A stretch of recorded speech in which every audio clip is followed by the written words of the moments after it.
अस्सलामुअलैकुम guys, welcome back to my channel.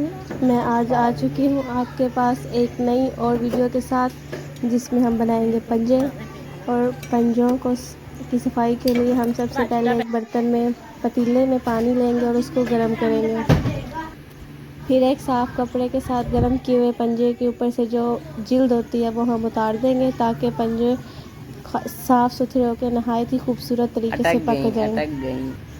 जी हाँ, पंजों की सफाई करने के बाद उन्हें एक प्लेट में या किसी भी टोकरी में रख दें। ये अब हमने डाल दिया है दूसरा पंजा। अब इसे थोड़ी देर के लिए गर्म करेंगे और गर्म करने के बाद उसको निकालेंगे।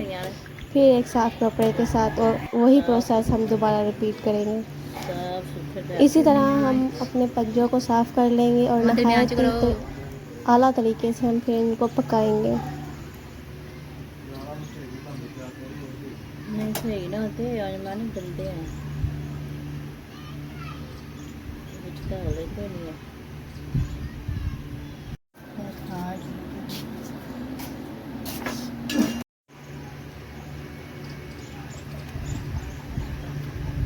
वो बस ना छुरी ना करके ਉਹਦਾ ਸੀਨ ਲੈਣਾ ਬਸ बस दवा ही लाना फर्क करना चाहिए नहीं नहीं अदर में आंच जे ਤੁਸੀਂ ਖਿਲਾਉਂਦੇ ਹੋ ਨਾ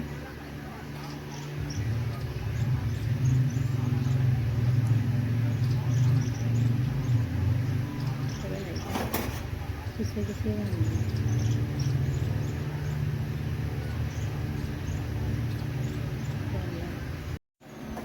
जैसा कि आप देख रहे हैं, एक टोकरी में कितने सारे पंजे हमने साफ़ करके रख दिए और देखें नहायत ही खूबसूरत तरीके से नज़र आ रहे हैं हमें पंजे साफ़ किए हुए। अब हमने पंजे जैसे कि सारे पंजे साफ़ कर लिए हैं और अब हम इनको प्रोसेस नंबर दूसरे पे ले जाएंगे, दूसरे प्रोसेस पे। उसमें हम ये करेंगे कि पहले पंजे जो हमने साफ़ किए थे उनके हम उतारेंगे नाखून। उनको एक कटर के साथ या किसी छुरी के साथ नहायत ही सफाई के साथ आप अपने नाखून पंजों के नाखून काट सकते हैं। अपने नाखून तो आपने क्यों काटना है, क्योंकि आप पंजे बना रहे हैं तो पंजों के नाखून काटेंगे ना। और अब ये देखिए पंजे तैयार हो चुके हैं। अब इनको थोड़ा सा नमक और थोड़ा सा आटा लगा के इनको रख देंगे थोड़ी देर के लिए, ताकि बाद में ये सही तरीके से साफ़ हो जाए, अच्छी तरीके से धोए जाए। और फिर बाद में मज़े से पंजे पकाएं और सारे घर वाले और बच्चे जिनको पंजे खाने का बहुत शौक़ है उनको खिलाएं। और हमें रिव्यू दीजिएगा कि आपके पंजे कैसे साफ़ हुए और कैसे पके।